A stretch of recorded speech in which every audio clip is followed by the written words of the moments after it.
Hello and welcome to the program. I am Shola Shayeli. With the hue and cry over the poor public perception of the judiciary, I asked my guest, the retired Justice of the Federal High Court, Justice Taiwo, what major reforms the legal sector should prioritize. He believes that the judiciary did well in 2024. Well, I want to believe that the judiciary has performed very well. And despite all the hues and cries, they've done well, really. Most people don't see beyond political cases. When they see beyond political cases, they know that judges are doing a lot of things. In the realm of human rights, they are trying, but these cases are not being reported. Oh, it's not one big man attending court, being taken to court for corruption. These are all the things people listen to. They don't listen to the other side. They don't hear the other side, where the judiciary has been making progress. So I believe that they have done creditably well, despite criticisms, which I believe is personal. It's subjective. It's not across board. You can't just blame everybody for the singular act of one or two that you know that most people don't know. That's just it. I hear what you say about it's actually the corruption cases that get reported and most people use to tag. But like you rightly alluded to, public perception of the judiciary, the criticisms that follow it, there's a lot of distrust of the judiciary, a lot of...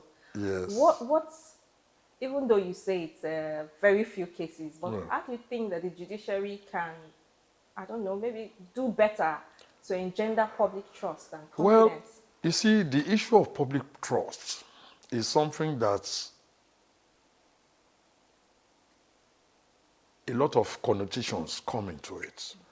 There's politics, there's tribalism, there are so many other human factors that go into, as you are saying, as some people are criticizing the judiciaries, some other people are hailing judiciary. It depends on what spectrum you belong to. Sure.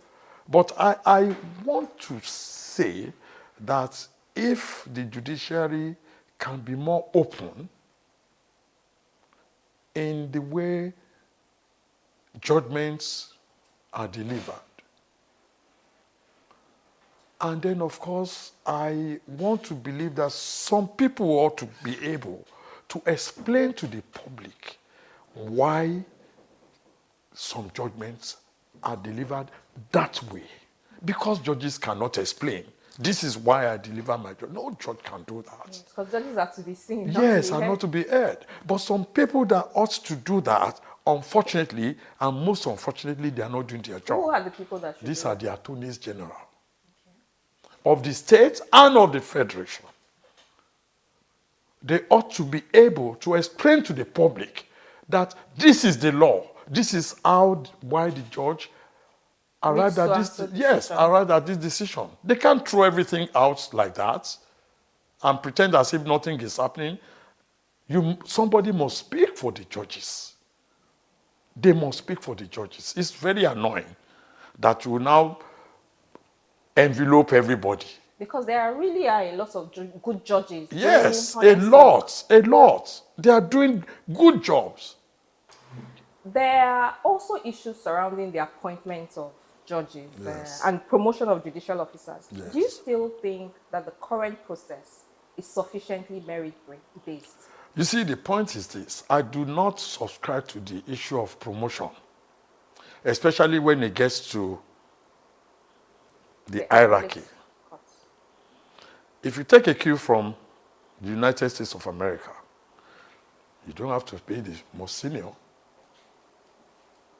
to be appointed as the Chief Justice of the United States of America. But it's the norm here, so we have to deal with it. But then, how we deal with it is that we must make sure that the right people are put there. You don't just put people because he's a senior. He's senior and he's been coming with a lot of baggages, negative, and then you still put him there to head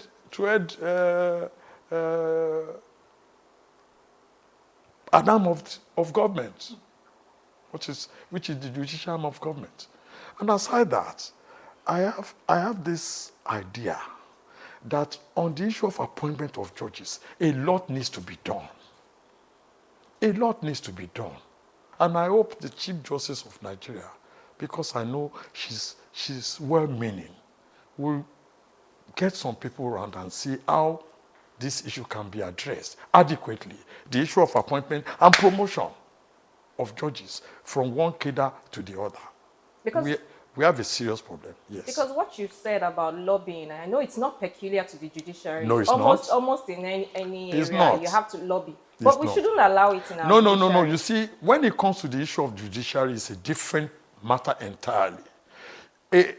Somebody that does not know the law, strictly saying that, with due respect, should not be considered, no matter how many lobbies that person can muster. You see, we know ourselves. The lawyers know. The lawyers know, but some lawyers they can't speak up. Why? And when they speak up, because they've just discovered that, well, the man is as the person that is lobbying, as a lobbyist that is in the high place. And they don't want to be witch-hunted. And they don't want to be witch-hunted. Somebody that is just ordinary lawyer that is not yet SCN, wants to be SCN. He will not want to put his head on the block and start saying, oh yes, this one is this one is that. But we know ourselves. Let's face it, lawyers know. Lawyers know. Senior lawyers know. Senior lawyers who have been senior advocates for decades, they know. They should be able to speak out and say, no, nobody can do anything to you if you speak out.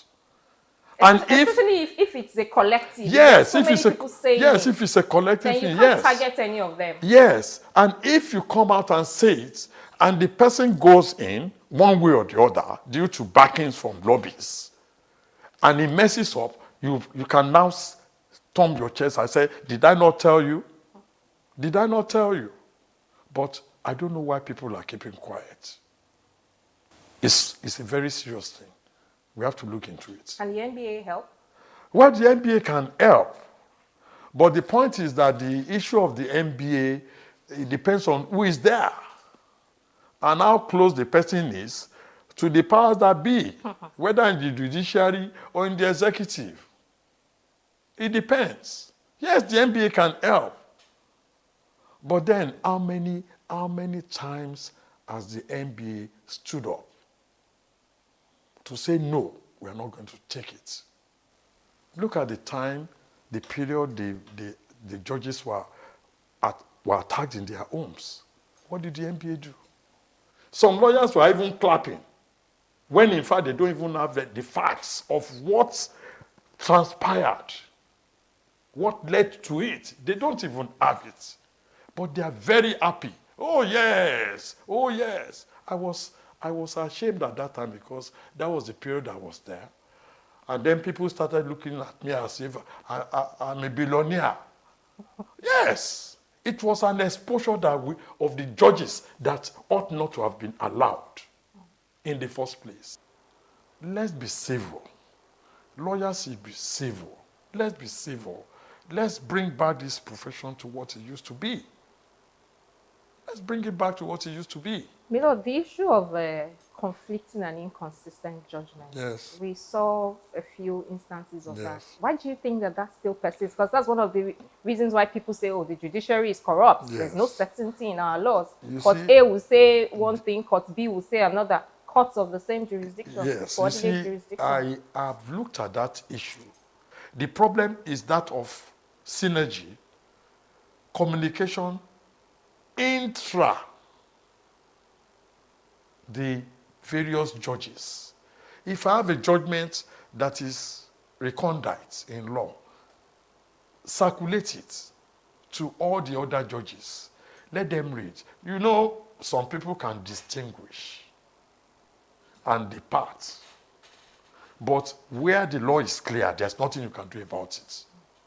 So where you know now do something against that aspect is when people will now say, oh, the judiciary is this or that. I believe that there should be a situation whereby judgments are circulated all over. So that everybody is on the same page. Yes, it's on the same page. Oh, my colleague had done this in Kano. Yes, let me see. Oh, can I do this in Anambra? Can I do this? You know, these are issues that ought to be looked into. I hear what you say about circulating it for the judges to know. But yes.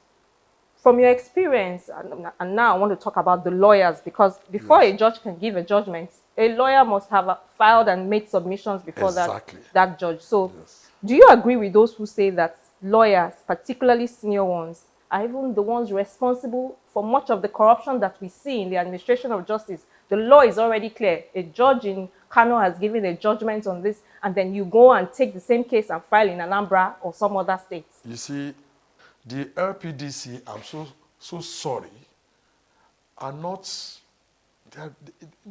that committee is not working the way it should work when it comes to things like that. We have seen cases of whereby when it has to do with very senior lawyers and petitions are written, the thing will not see the light of day.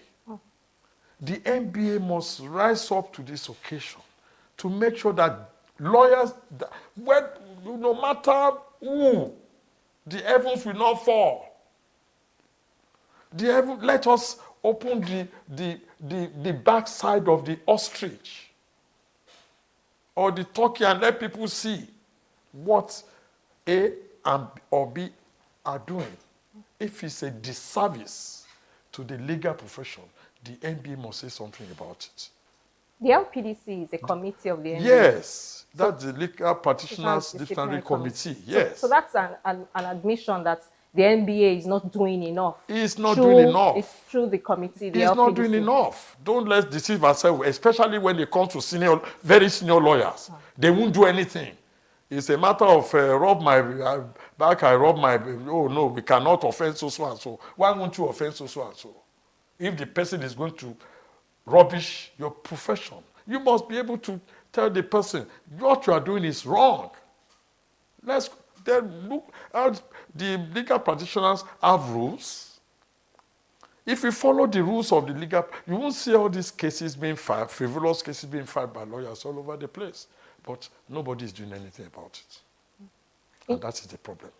In terms of reforms going forward for the legal profession, and this is like a kind of agenda setting for 2025, you've clearly said that the NBA needs to do more in terms of discipline of judges, of lawyers, and all of that. But for the CJN and the Chief Justice of Nigeria, in terms of reforms, what would you like to see in terms of reforms in the judiciary generally? The CJN, the Chief Justice of Nigeria, I'm sure, has seen it all. Having come from the magistracy to the High Court, to the Court of Appeal, to the Supreme Court. She's seen it all. So she knows, and I know that she will do a lot on this issue of reform. There was one justice reform conference that had both the bar and the bench in Abuja. Yes, they should go. That report is solid. They should dust it up. They should dust it up. The Attorney General of the Federation was a signatory to that document. It's a beautiful document made up of seasoned lawyers, respected lawyers and judges. They should dust it up and make sure that we comply with that report. About 2 years ago, Milord, we had an interview which went viral about the salaries and allowances of judges, and now the president has approved an increase. But I'm wondering, for retired judges, what has happened? Are your emoluments and pensions and gratuities being paid regularly? Are judges no longer old? And has the reforms reached retired judges too? Yeah, you see, I must commend the President and Commander-in-Chief of the Armed Forces of Nigeria, His Excellency Senator Bola Ahmed Tinubu, who rose up to the occasion and met the yearnings of the judiciary as per salaries and emoluments of serving judges and non-serving judges, so to say. But up to now, retired judges are still left out. But I heard that they are working on it. But for how long? The serving judges have started receiving theirs from August. But up to now, we have seen nothing. For retired judges. No insurance, no allowances. Even the salary is still the same. My salary every month is less than 500,000 as a retired judge. month. Yes, up to yesterday. Maybe this new year, they said they will look into it. I'm sure they are looking into it. And I want to believe that the Chief Justice of Nigeria is working to see that things are done. You know why? Retired judges are also very important because those serving are looking forward to retirement. So they must see that in retirement, they will be taken good care of. But if they are not taking care of us who are retired now, what do you expect them to feel? We are all humans. We are all looking forward to retirement. And people will say, is this how I'm going to be treated if I'm retired? I won't say more than that.